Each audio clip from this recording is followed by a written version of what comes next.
This is kind of sad. It looks like Overwatch 2 is actually dead. This stat will make you feel old. Overwatch is about to have its 10th anniversary. It'll actually be this time next year, which is a little spooky. And when we left off with the game, right, they had reintroduced loot boxes, they made sweeping game changes, and they revealed Stadium. Of course, Overwatch 2 PvE will never happen. Don't even think about it. It's just not realistic. And with so much of their team being axed, it's probably also, well, quite impossible for Overwatch 2 PvE to ever happen.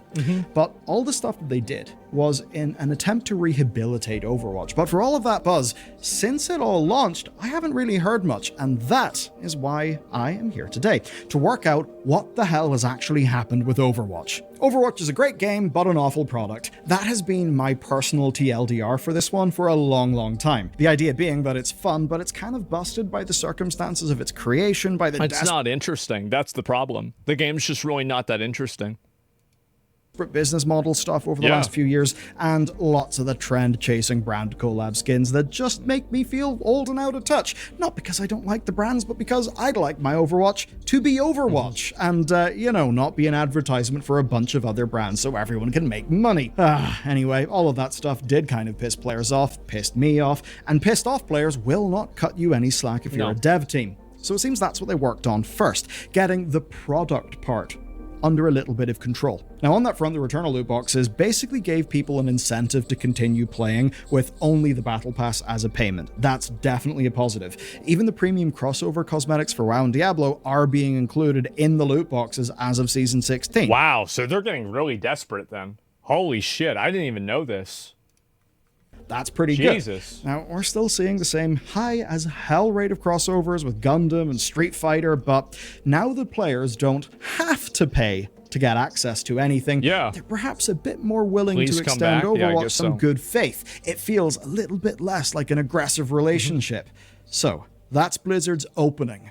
Let's see how they've tried to exploit it, and if it's actually worked. Stadium is the big new feature, and to recap, it's a new mode for Overwatch 2. It takes the 5v5 formula and it breaks it down into 7-round matches. Players basically choose from one of 17 available heroes, and then you play rounds of Overwatch, except that, firstly, right? I think that the majority of these hero game and a lot of like FPS games, I think that they begin to die when they actually, whenever they start making it like a competitive game.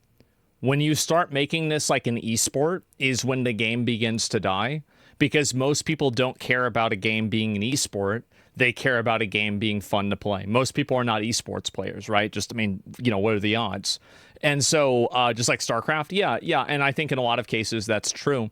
And so Overwatch was designed originally to just be a really fun game, and then they quickly pivoted to making it an esport. And then the design and the programming of the game and the balance of the game is built around esport level gameplay. Well, that's not the way that average people play the game. And that's also not the most fun way to play the game. And so, like, for example, whenever you have like 4 or 5 tanks on a team, that might be the most effective way to win a game, but that might not be the most fun way to play a game. And the issue is that when you have competitive culture in a game like that, you always have those metas. And those metas kill games. It's all playable in third person, so that's kind of new. And secondly, every hero it's all playable in third person? Really? Wow, I wonder where they got that idea from. That's crazy. Wow, what are the odds? Earn Stadium cash to purchase new upgrades that will alter your gameplay style in dynamic ways.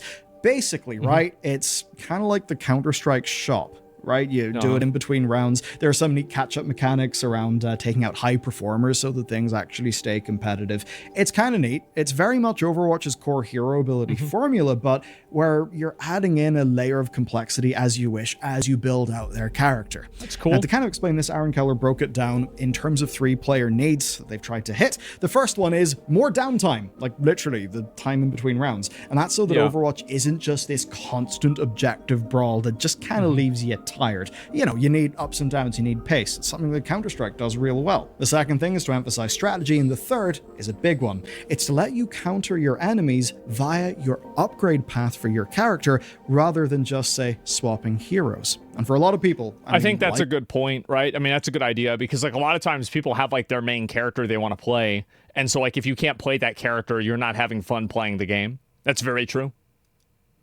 me. I just have one or two characters I really enjoy playing.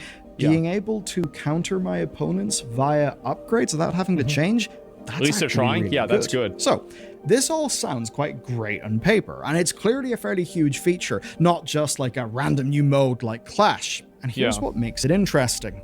The reality now that it's actually live and in players' hands. Here's the stat that got me interested in making this video. So, over the first week of Stadium's release, it saw 7.8 million hours of play across 2.3 million matches, and that was approximately 50% of Overwatch's total playtime during that period.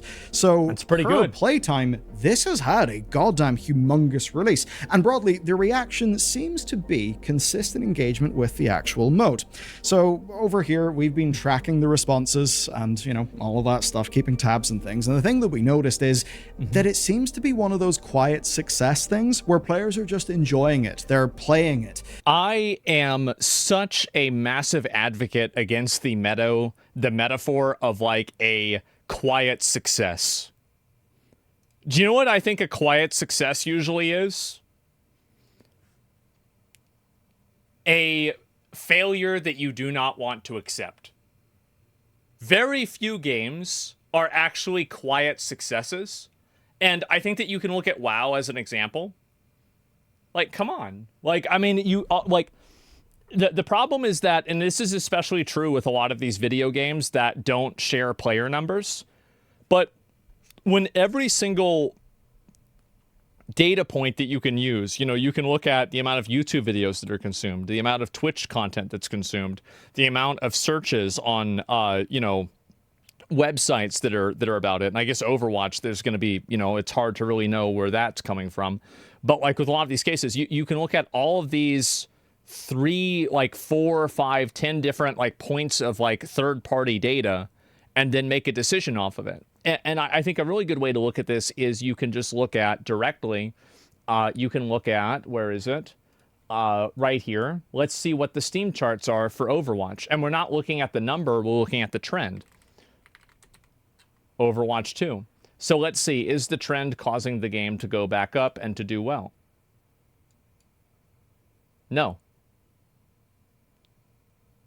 No, it's not. That's it. Are you sure that was his point? Something I think is not a success whenever it is quietly and slowly leading a game towards its irrelevancy. That's not a success. Look up Marvel Rivals. Well, I'd go back and see what it... Are you scared that Marathon might win Game of the Year? I don't know if it will be. I've got a feeling it won't be. Yeah, I don't know. And that might seem a bit weird, because Overwatch 2 has been in the news kind of all the time, but never for good reasons. It's always been a fresh new form of outrage. So the idea that people are actually just playing a mode in the game, that's not really news. It's not interesting. It's not really talked about. It's not why Overwatch caught on in the media, at least in the modern era. Now, it's not as if everything went perfectly. There were some early issues, a stomping match. I think match. most media about Overwatch isn't about the game. Making some friction with player experiences in the new systems, but after a day, we actually saw the Overwatch team addressing a whole bunch of things, and after a week, they were already outlining changes. Keller then confirmed that a build importer and exporter is going to be coming into the game next season, so you can transfer builds alongside crossplay as soon as possible, which is quite a lot. And I think requests like this coming from players are a huge indicator of product market fit, and Blizzard's responses actually seem uncharacteristically, well, fast. They're not normally fast. And the reason why I think is real simple. Institutional power and backing. Essentially, this is a game feature that has got backing and buy-in up and down the chain. I mean that structurally within Blizzard. So in practical terms, that means that while it's not like there's an entire team making a parallel game, Overwatch 2 does have, and I just quote Aaron here, totally separate team of people that are solely devoted to working in Stadium. Now, of course, there are shared teams like, map design, hero design, but basically, you get... This seems to me like it's going to create the same problem that solo queue and WoW did, and a few other things that WoW has implemented, is that instead of actually fixing and improving the base game loop, they create a separate mode and they improve that instead. And I think that what that's going to end up doing is it's going to create a issue somewhere down the line where you have to make decisions for the direction of the game, and you have two different audiences of people that want different things, and you have to choose who to disappoint. It splits the community? Yeah, it does. The point here, this is them kind of opening up a new front in the war. And I think that's why their roadmap covers 4 seasons worth of updates, just like the rest of Overwatch. So this doesn't seem to be an experiment. And so far, by the way, that roadmap is new maps, more characters, more abilities, and sub-modes. One of those is a payload race that will come with 2 bespoke maps, which seems pretty cool. And what it looks like is a commitment.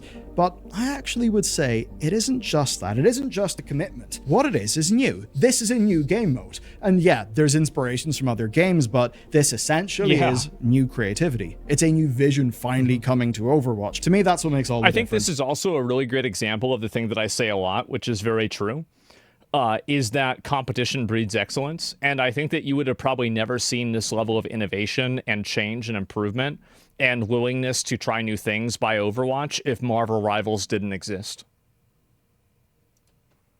For far too long, Blizzard's modern teams have felt like stewards of other people's successes, right? And when you are just a steward of someone else's success, you get just stuck into tweaking little things here or there, while your players look at your game and think, we're bored, there's nothing new, we don't care. So in that context, and with all the bullshit headwinds they faced, no wonder that's a team that is continually being a day late and a dollar short. But with this, they're creating something new. And this is the problem that a lot of Western AAA game studios have, is that they cannot move in a way that is agile, and they can't actually respond to like market desires in a fast way. And so because they're so big and they're so like there's so much bureaucratic red tape that they can't actually like adapt to an audience until it's way too late. Tremendous signaling value to lapsed players because it's actually them moving forward on their own terms, which is, I'll be clear, the only way that they will ever escape from the shadow of PvE being well and truly dead. Okay, you know me, if numbers exist, I've got to take a peek at them. So season 16, and by the way, I'm using Steam numbers. From what we understand, Steam is a fairly tiny proportion of Overwatch overall.